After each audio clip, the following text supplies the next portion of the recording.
When trying to pick out anything by itself, we find it hitched to everything else in the universe. John Muir, naturalist and co-founder of the Sierra Club. So, in looking at our last lesson, I want to introduce this concept to you.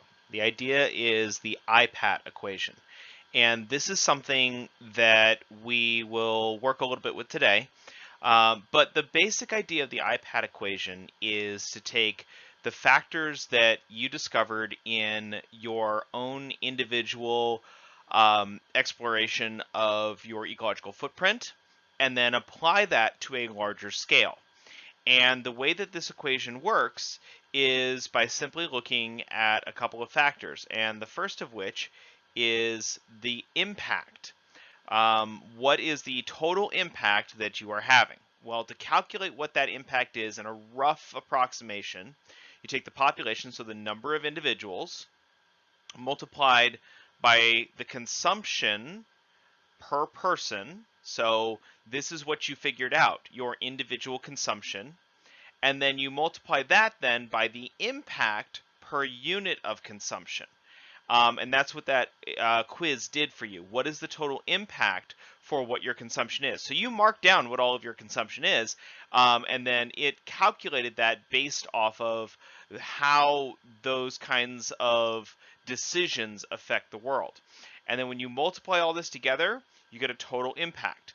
And what it was changing for the activity that we did was it was taking these two from your data, and then it was multiplying it with the assumption of what if the whole world was doing this.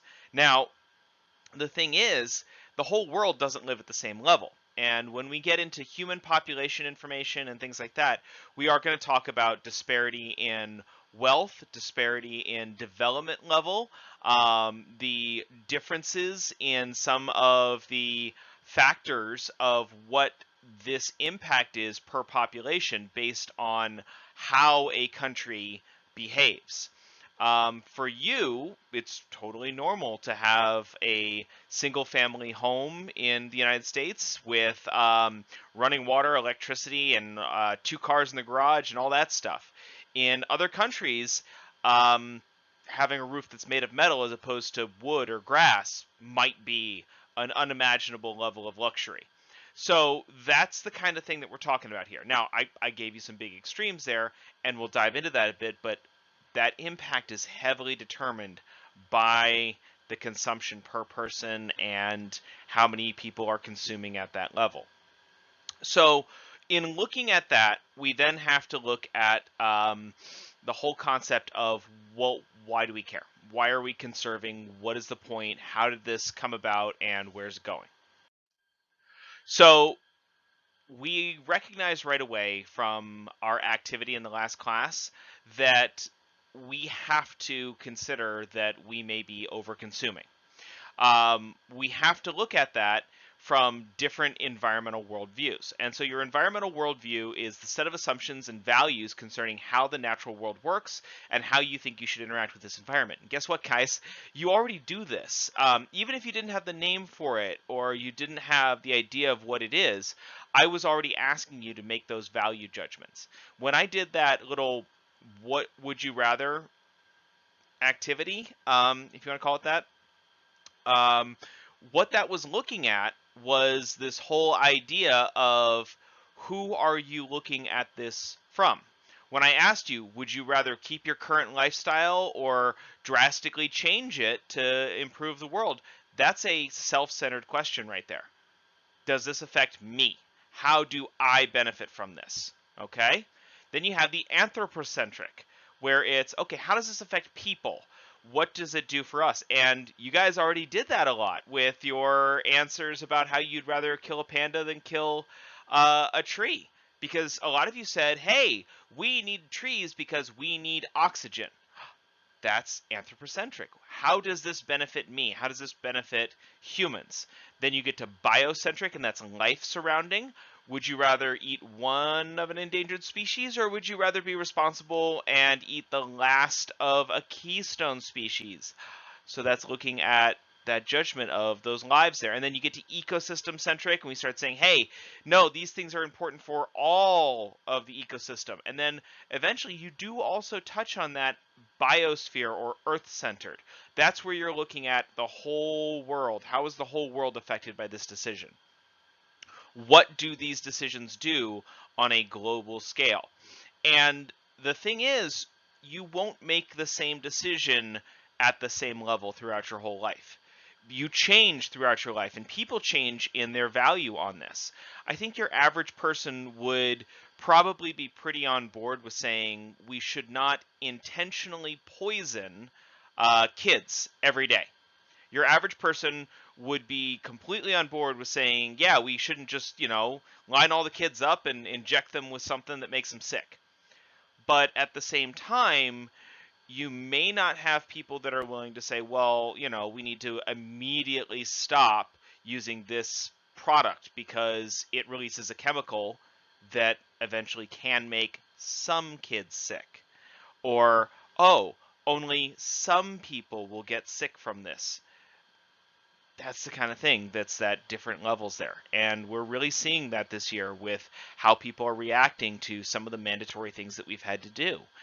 How does this affect me? What are my chances of it being a problem for me? Maybe considering, maybe not considering. And we're getting pushback on both sides. So it's a little bit of a scary thing to think about, but it applies to a lot of stuff. All right. So when we're talking about the environment, though, we have to look at environmental ethics. And yes, there are ethics involved in environmental science, though it is driven by science. You still have to consider the ethical ramifications and what your goal should be. So one of these, and where we'd want to start first, is a human-centered worldview. And this is the view that the world exists for humans and for human benefit. Human-centered views look at humans as the most advanced species, so we have the right to manage the Earth, and we may even have a responsibility to do so. The Earth exists to support human life because we are the most advanced species, but we can look at that as, okay, is this a management thing or is this a stewardship thing? And what those two terms mean differ a little bit. So management, you probably already know. That means you're going to be in charge of something. You're going to control it, if you will. All right. So management could be things like, hey, look, floods, they cause a lot of damage. There's, runoff into the streams and stuff like that. Floods are bad. All right. People lose their lives. People lose their homes. Pollution gets washed into the rivers and that gets washed out into the ocean. So we need to reduce floods. Let's take care of that and let's make sure that that doesn't happen by building up dams and stuff like that, and we'll control the floodwaters. That's environmental management. And we do that to an extent. But then the other side of that is environmental stewardship. It's still wanting to control it. Okay, floods, are bad. That's not good. So we need to be responsible and not build near where it might flood. All right. We have a duty to protect and make rules and laws that protect the environment in order to keep it going for us. So that's the other side of it. That's that stewardship. It's fixing the problem versus preventing the problem. All right. Then you have a life-centered worldview, where it's not about humans. It's not about preserving human life. It's about preserving all species and their role in the biosphere. And you guys have already heard this one, the argument about why we need to stop global warming. We got to save the polar bears, guys. Got to save the polar bears. We don't want the ice caps to melt because then the polar bears won't have anywhere to live. Well, that's recognizing a species has value. They have a role in the biosphere, and we want to protect them. It is an ethical responsibility to avoid hastening or speeding up extinction of any animals. Now, when we get to talking about extinction and life on Earth, we have to recognize that extinctions happen without humans having anything to do with it, but you have this problem of humans hastening, speeding up, or worsening the rate of extinction. All right, and I'm not saying humans don't do that.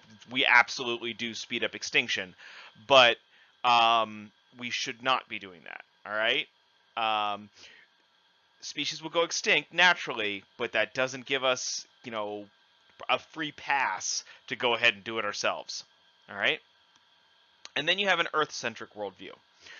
This worldview gets a little farther into we are part of nature. So over here on the human-centered worldview, it kind of views us as a little separate from nature. Like you got nature and you've got people, and we're not a natural species. We live in houses, we wear clothes, we wear shoes, that kind of thing. We don't hunt our prey by chasing it down and pouncing on it like a lion. We buy it at the grocery store. But that fails to recognize that at one point or another, we had to clear land and do things so we could raise that food, and we're still dependent on um, the sun to grow crops for us and stuff like that.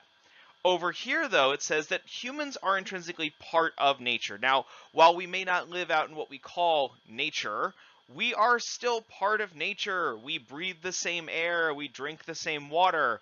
Um, and the problem over here, though, on the other hand, is this fails to recognize a little bit of humans also have the ability to kind of remove ourselves and create new habitat for ourselves in ways that nature may not have anything to say about. So we are creating nature in our own way.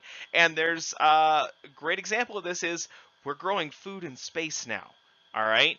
Astronauts are now trying to grow crops, hydroponic crops in space. Experiments are being done to try and grow food in soil from the moon. All right, yeah, we looked at the moon soil, we created a version of it, all that fun stuff, and we're trying to figure out if we can grow food on the moon. Um, if we go to the moon, we set up a permanent colony there. We're kind of changing nature in a way that this kind of breaks as well. However, it does lead to this one thing here, biomimicry. Now, biomimicry is something very different. And what that is where we try and look at how nature has done something and we imitate it, we mimic it. All right? That's biomimicry. And I'm going to talk about that in just a second. Now, having an ethical view of dealing with nature, dealing with the environment is not new. Okay? It is not something that is forgotten about. It's not something that's only come about in the last 10, 15 years. It's not something that's, um, just this fringe science of environmental science. No. Um, Caring about the environment and managing nature and natural resources is something that's been around since as early as 1901 and even earlier in some cases. But as a federal policy, starts about 1901 with Theodore Roosevelt as president, where he pushed to bring conservation as part of the core value of the United States. And it extended all the way up to the 1970s. And in the 70s, we greatly strengthened the Clean Air and Water Acts. And that created agencies and policies. And we crafted both with this idea of preserving and managing our natural resources. And here are just a few of the agencies that are involved in that. You have the U.S. Forest Service.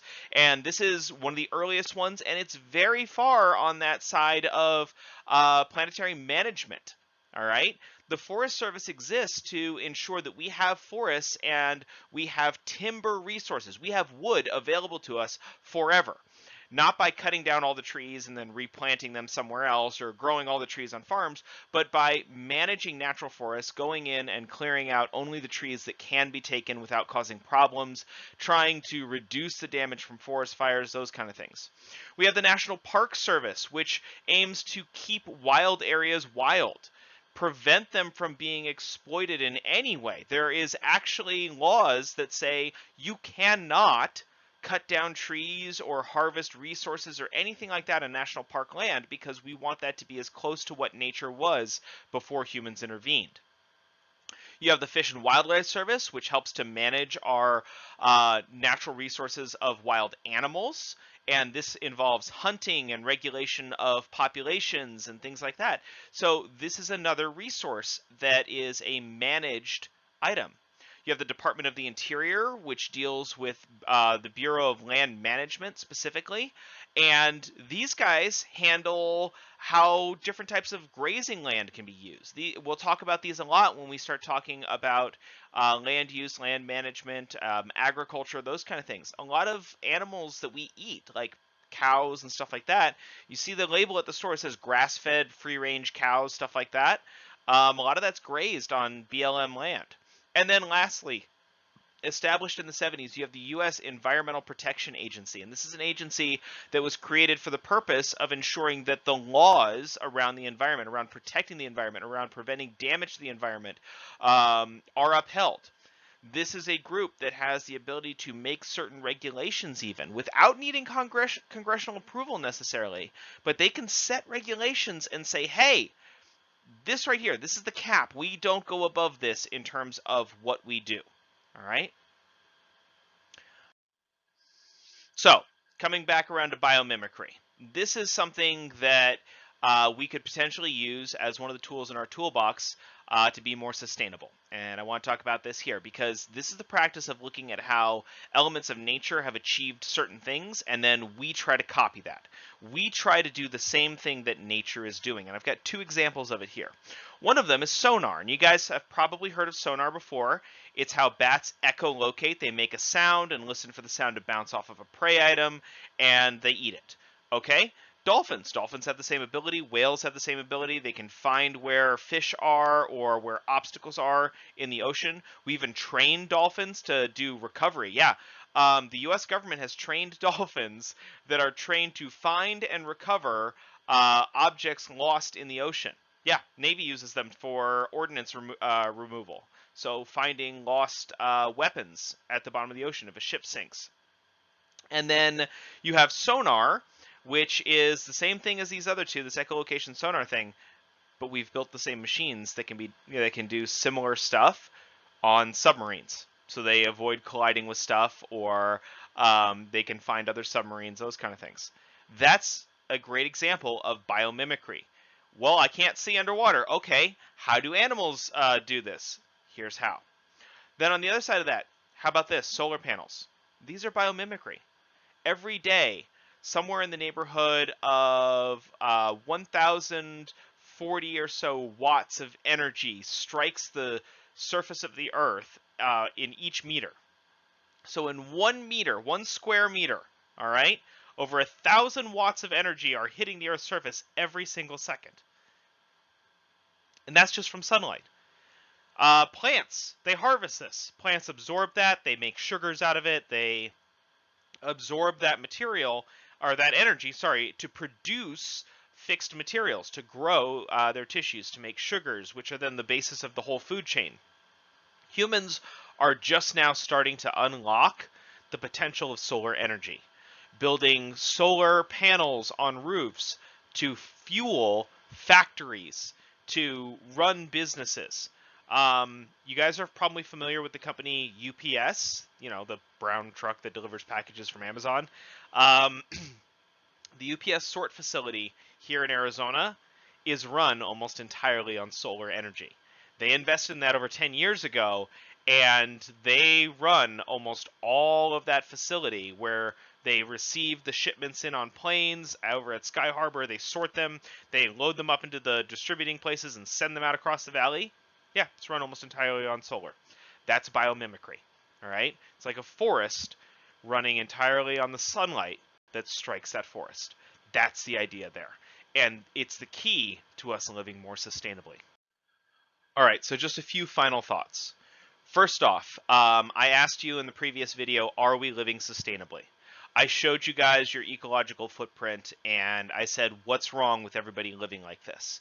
I asked you those questions about why is this a problem? What is going to happen? We saw that ecological damage is the inevitable result of living unsustainably.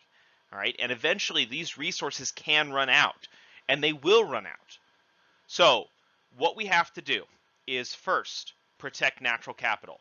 We have to protect the things that keep us alive.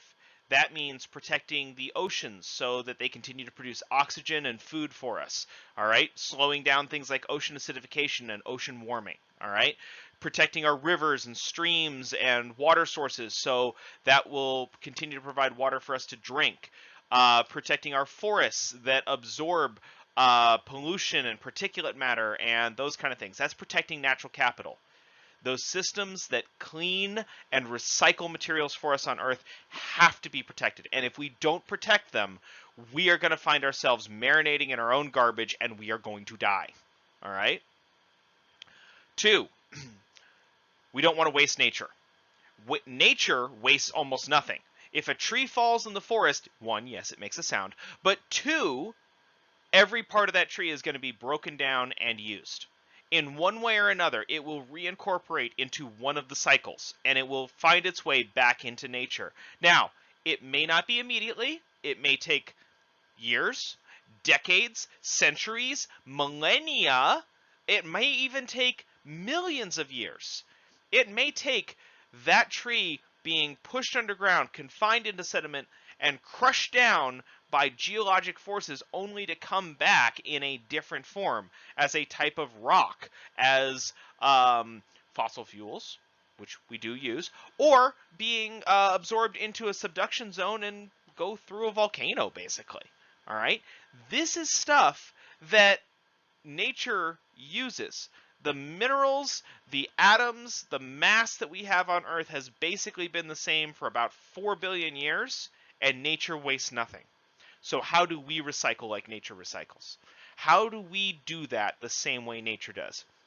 And how do we do it in our lifetime? Because I don't know about you, I don't got 4 billion years to wait around for enough metal to show up to make a cell phone, all right? We have to be smart about it. 2, accept ethical responsibility to pass on the earth to future generations. There's a great quote that's said many times, and I will probably have it in class at one point or another. The earth does not belong to you. You rent it from future generations. Fundamentally speaking, we need to make sure that in the future we have an ethical responsibility that the earth continues, whether humans are there or not. We need to stop thinking, oh, I want to pass on a good world to my kids. Well, I mean, some of us don't have kids, so what's our, motivation for leaving the world a better place? Well, guess what, guys? There's a whole world out there full of all sorts of awesome organisms, and they deserve a fair shake too. And then lastly, I touched on this already. We don't want to waste nature because nature wastes nothing. We want to learn from nature how to reuse and recycle materials. Nature recycles everything, so we got to try out some of these biomimicry things and figure out new ways of breaking down the garbage. As it stands, the way that we handle our trash is not great. And when we start talking about waste and humanity and garbage and stuff in later units, I'll point out that there's places where you have garbage dumps that people dump trash in the 1940s.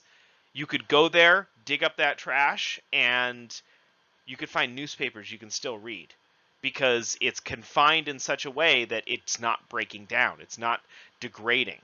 So we need to learn how to recycle and reuse materials like nature does. We've already started with some recycling, but we need to get better at it. All right. Those are the key things for this unit.